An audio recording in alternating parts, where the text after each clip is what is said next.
Ma vie est entièrement dédiée aux reptiles.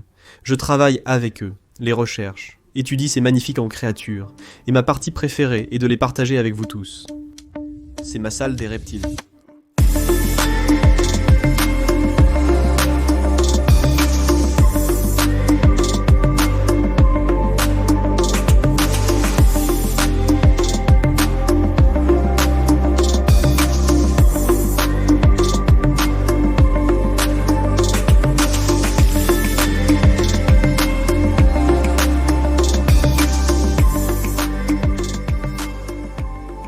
Le premier arrêt, nous allons tout en haut.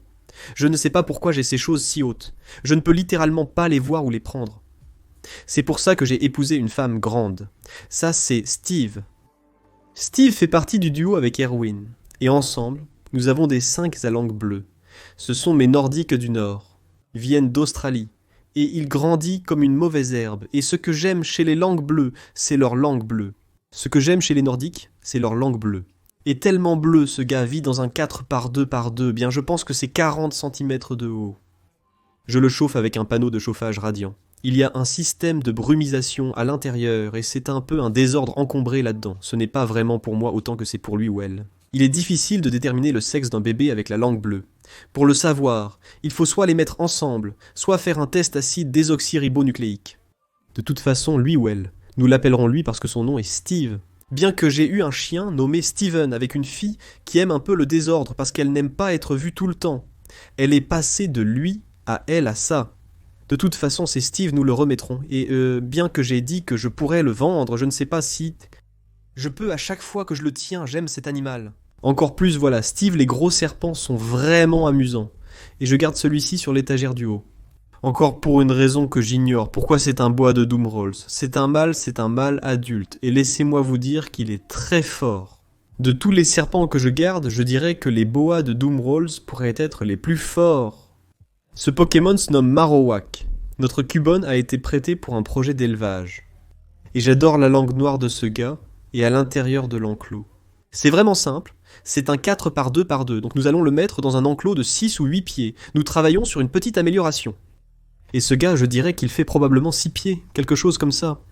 Il a besoin d'amélioration.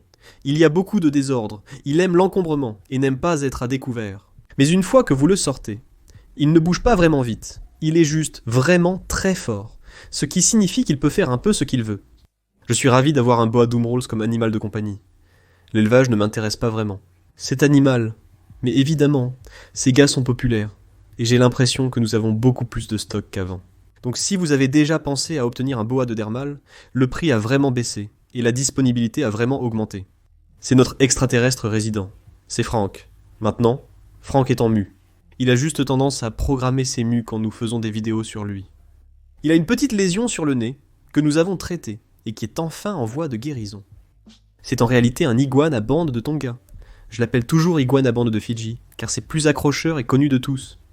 Mais en réalité, c'est un iguane à bande de Tonga. Ils sont légèrement plus petits, et plus bleus hors période de mue. Cet animal que j'ai ici sur ce mur est dans un enclos de 4x2x2. Il a beaucoup d'espace, mais comme nous allons vous le montrer, l'arrière de la pièce est complètement vide, et je pense à créer un tas d'enclos arboricoles, et ce serait pour des projets d'élevage, comme les iguanes à bande de Fidji, et un animal qui coûte 2 fois plus cher que cet animal dont nous allons parler vers la fin. Je recherche une petite amie pour Frank, donc si vous connaissez quelqu'un qui a des iguanes à bande de Tonga canadien, dites-le moi. Je veux acheter une femelle pour lui et une paire de Fidji pour montrer la différence. Parmi tous les animaux que je garde, ce pourrait être mon lézard préféré. Bien que ça pourrait changer après ce week-end, car nous avons acheté quelque chose d'absolument fou. Il n'est pas ici, mais vous le verrez à la fin de la vidéo. Comme vous pouvez le voir, il est très curieux, ce que je préfère chez eux, avec leur couleur bleue et leur éclat. Ils sont toujours curieux, regardant partout à chaque instant. Il a l'air vraiment curieux, et il fait aussi ce truc de poulet, où il bouge son corps, mais sa tête reste immobile, très reptilien parce qu'il est un reptile. De plus, vous pouvez un peu voir comme l'opacité, ou plutôt la translucidité. Je ne suis pas très intelligent, mais je connais des mots. À travers ses oreilles, et globalement un lézard vraiment cool que vous pouvez sortir tout le temps, et que je ne penserai jamais à vendre. En fait, comme je l'ai dit, je veux en avoir plus. Vous remarquerez aussi que la plupart des enclos n'ont pas de lumière ultraviolet B, ou de type ultraviolet B. Maintenant, Nous le faisons avec les 5, évidemment, et nous ne le faisons pas avec le serpent. Voici le boa de Doomers que nous présentons avec Franck. Je vais répondre à vos questions sur l'éclairage, l'humidité, les systèmes de brumisation et la chaleur de l'enclos. Évidemment, le boa est la star du spectacle. C'est un dragon barbu normal. Je reçois la question. Les dragons barbus deviennent souvent plus sombres lorsqu'ils tentent de se réchauffer. Parfois, quelle est leur morphologie ? C'est plutôt tôt dans la journée et la lumière vient de s'allumer et il n'est pas près de son spot de bronzage, donc j'imagine qu'il commence sa journée un peu plus sombre, essayant de se préparer et de se réchauffer. Mais normalement il est un peu plus clair que ça, aussi l'enclos. C'est un enclos standard de 4 par 2 par 2 pour dragon barbu. Je suis ravi qu'on soit enfin d'accord là-dessus. Au début de mes vidéos, on me disait que c'était trop d'espace, mais c'est devenu la norme. Il est chauffé avec une ampoule de bronzage et a une lumière ultraviolet B à l'intérieur. Une ampoule d'arcade doit être changée. Un nouvel éclairage arrive bientôt. L'enclos a un substrat naturel mais pas de plante naturelle, ce qui pose problème. Les animaux plus grands, surtout ceux que nous allons vous montrer de l'autre côté de la pièce, ou même plus bas ici, c'est que j'aime les enclos qui ont un aspect naturel et qui ont des plantes, mais cela ne fonctionne pas vraiment. Plus l'animal est grand, plus il va piétiner et plus vite il endommagera son enclos.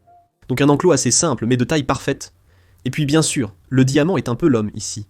Voici un autre serpent qui est complètement en bleu et qui va probablement muer dans les prochains jours.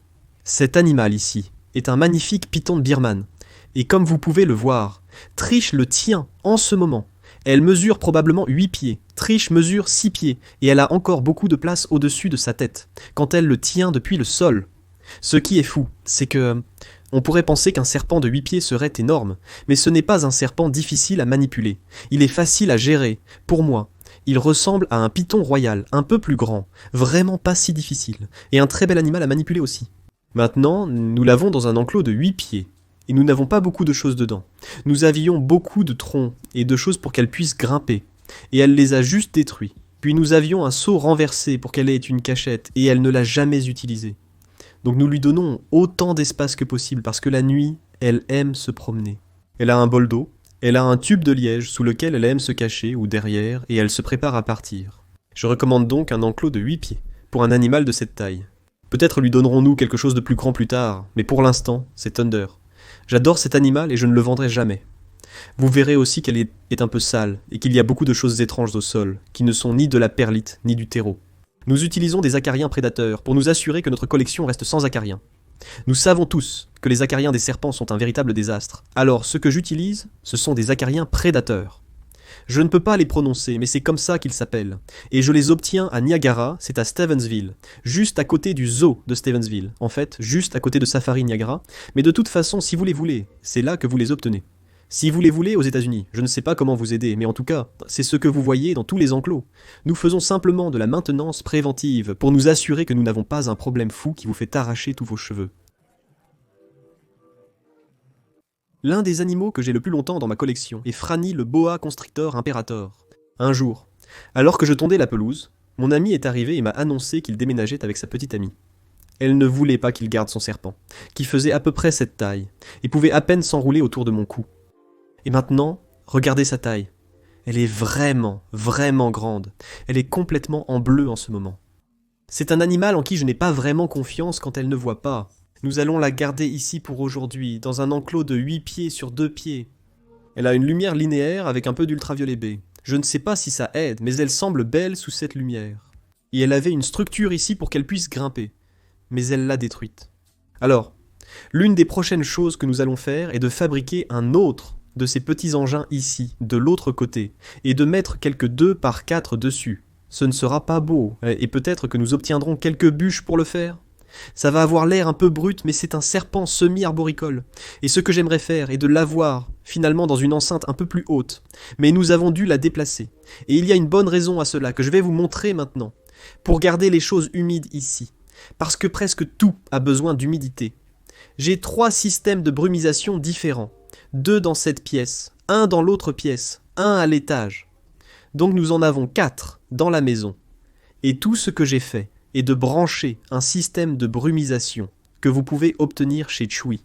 Il y a un lien ci-dessous où les obtenir. Et ensuite vous mettez un tas de buses de brumisation dessus. Et ensuite vous réglez le minuteur, et bam, bam. Bob était votre oncle, ça ressemble à ça parfois. Et la raison pour laquelle j'ai dû déplacer Franny est qu'après notre court été, c'est là que je peux garder ces gars, à l'extérieur. Maintenant ça ressemble à ça. Donc ces gars sont à l'intérieur, et ils sont dans cette enceinte, avec Dog. Notre iguane. Ils cohabitent à l'extérieur, pendant l'été. Et ils cohabitent à l'intérieur, parce qu'ils viennent de la même gamme, ils ont le même régime alimentaire, ils ne vont pas essayer de se mordre, ils ne se battent pas entre eux. Et comme vous pouvez le voir dans la dernière vidéo, ils sont juste super cool tous les deux. Donc en fait tous les 4. Parce que j'ai 3 de ces tortues à pieds rouges là-dedans. Et c'est une enceinte de 8 pieds sur 4 pieds, sur 3 pieds de dehors. Et pendant l'été, Franny peut y aller. C'est la tortue à tête rouge ou à tête de cerise de taille moyenne que nous avons. Celle-ci est la tortue de guerre. Nous avons aussi Squirtle, et puis Sainte Vache, c'est Blastoise. Maintenant, Blastoise est un grand mâle géant. Vous pouvez le dire, parce qu'il a cette coquille concave. Ne faites pas une petite danse, et il a une très longue queue. J'adore cet animal. Je suis très content de l'avoir, mais laissez-moi vous dire qu'il est beaucoup plus grand que les autres. Il faut 2 mains pour manipuler ce gars, c'est sûr. Et ils sont juste cool. Ils n'essaient pas réellement de se battre entre eux du tout. Ils n'essaient pas de se reproduire avec les femelles. Et j'ai parlé à des experts en reproduction de tortues, et je suppose que ce n'est pas un gros problème. Si le mâle est plus grand que la femelle, il faut juste surveiller le harcèlement que je n'ai pas vu. Donc j'ai consulté de véritables experts en tortues avant de faire cette cohabitation, parce que j'étais inquiet à ce sujet. Et on m'a dit d'être rassuré. C'est totalement bien. Ils sont juste de différentes localités, et ce n'est pas un gros problème du tout. Donc il est là aussi, comme vous pouvez le voir. Ils ont des tonnes et des tonnes de place, ils t'y mangent comme des fous.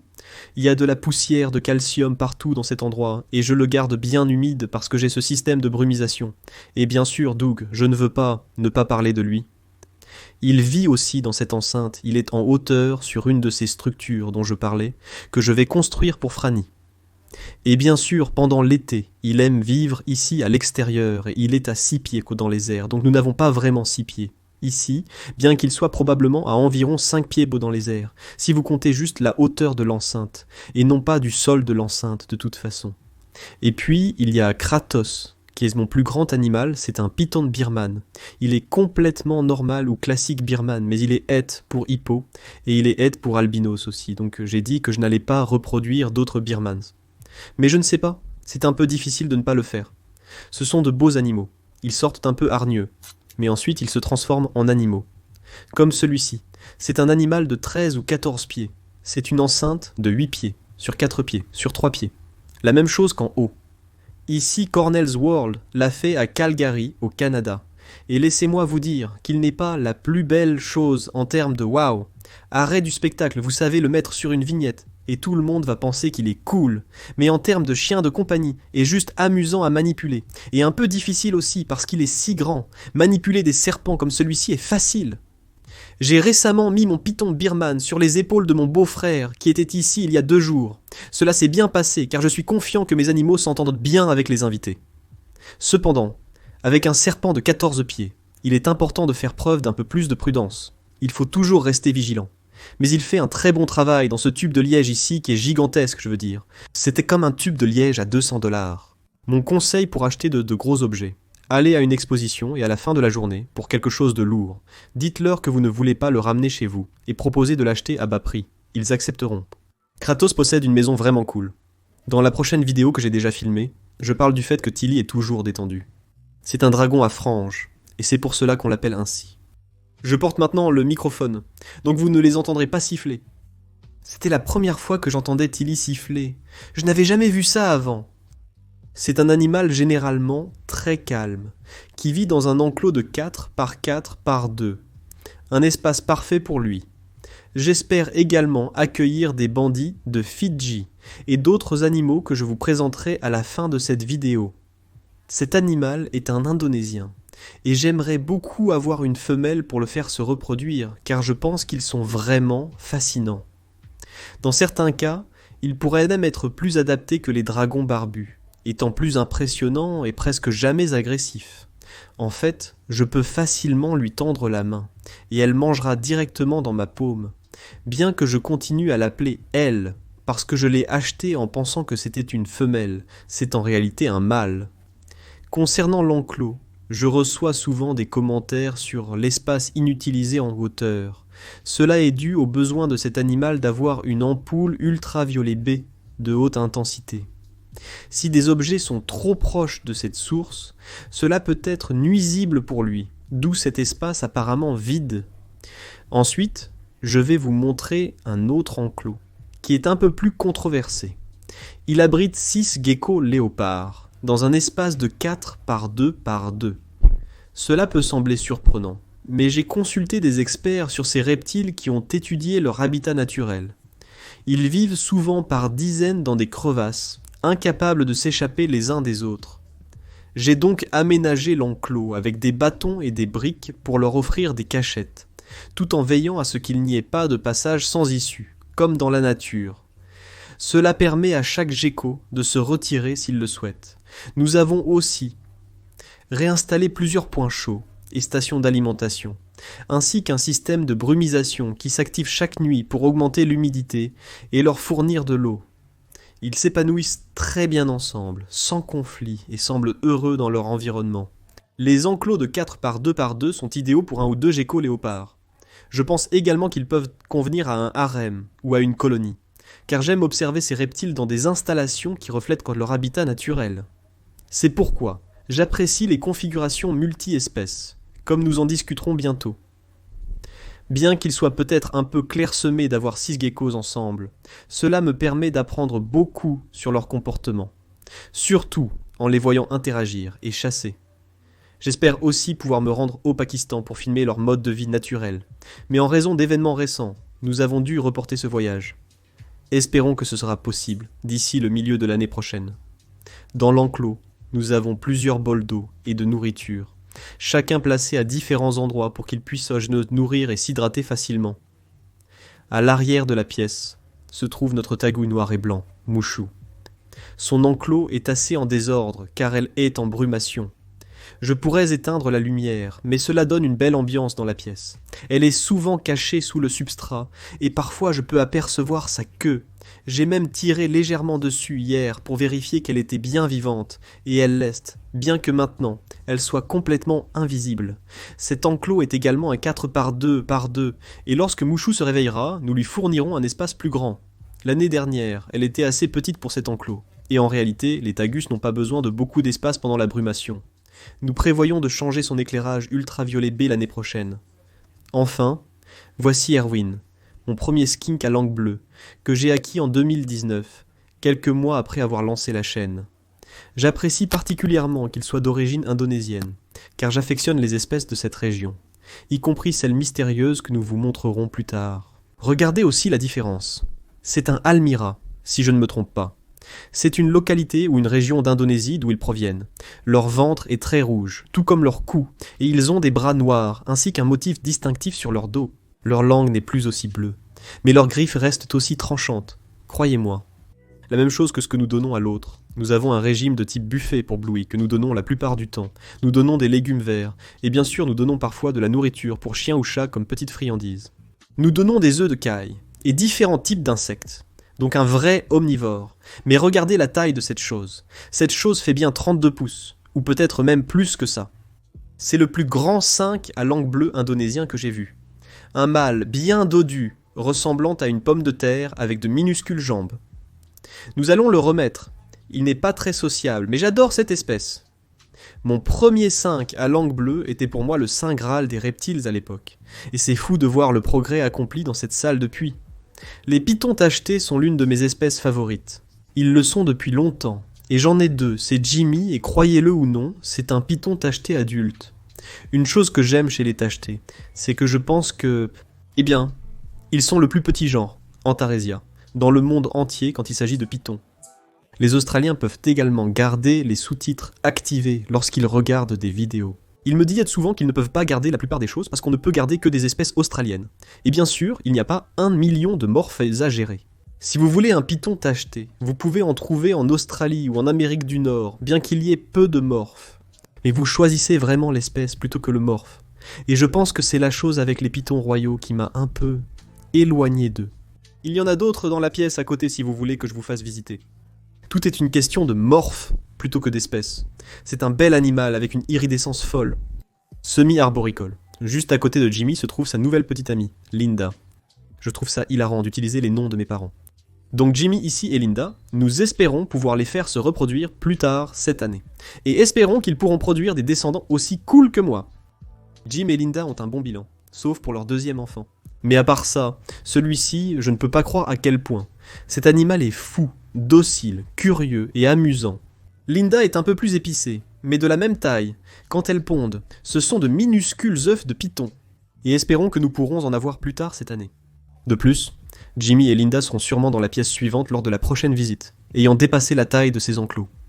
Je veux leur donner quelque chose de 4 pieds de long au lieu des 2 pieds actuels ou quelque chose du genre. Ils ont besoin d'une mise à niveau, nous y travaillons. Ils viennent de... Nous devons juste le faire. Quand cette vidéo sortira, il sera déjà dans l'autre pièce. Laissez-moi maintenant vous montrer la nouille, la plus épicée de la marmite. Ensuite, il y a Pittsburgh. Je ne m'en occupe pas car elle me mordrait sans cesse, et YouTube n'apprécie pas qu'on saigne devant la caméra. C'est un python de Maclatz. Et en allant sur la même pile d'enclos dans l'autre pièce qui sont des enclos de 4 pieds, probablement avant que cette vidéo ne soit diffusée, cet animal a grandi comme une mauvaise herbe et ne va pas s'arrêter aussi petit que Jimmy et Linda. Ce python Maclatz mâle, un serpent semi-arboricole, atteindra probablement 6 à 8 pieds de long. Je les adore. Comme on peut le constater lors de ma visite chez Annalise de la All Canadian Reptile Girl, ils deviennent aussi imposants. Le père du serpent est ici, Pittsburgh. Une amélioration arrive bientôt. Mais pour l'instant, passons à ce que tout le monde attendait. Le grand enclos de la jungle. Rapidement, avant de passer à cet enclos, nous sommes à l'arrière de la pièce.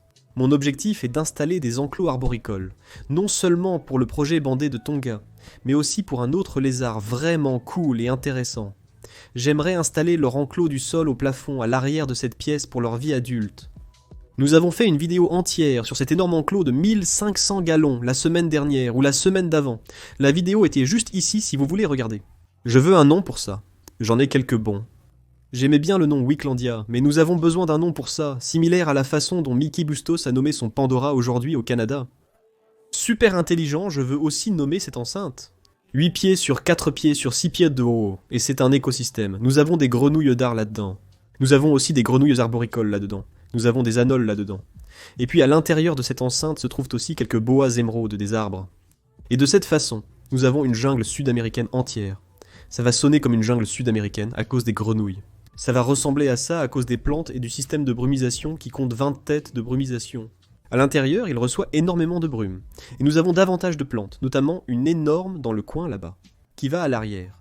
Et nous allons simplement commencer à rendre cet endroit encore plus jungle qu'il ne l'était, mais 1500 gallons avec l'espace. C'est beaucoup d'espace, et j'ai hâte de continuer à faire des mises à jour. Sur cette enceinte ici et ce projet secret dont je vous parlais, l'animal que j'ai acheté plus cher que les Fidji. Voici Stitch, mon moniteur d'arbre bleu. Je suis tellement excité de voir cet animal grandir. Pour suivre son évolution jusqu'à l'âge adulte, abonnez-vous sans hésiter. Voilà. C'est ma salle de reptiles, avec tous les grands enclos voyants et les animaux voyants. Si vous voulez voir tous les petits enclos, les choses bioactives et les terrariums en verre, dites-le moi. On peut faire une autre vidéo du même style.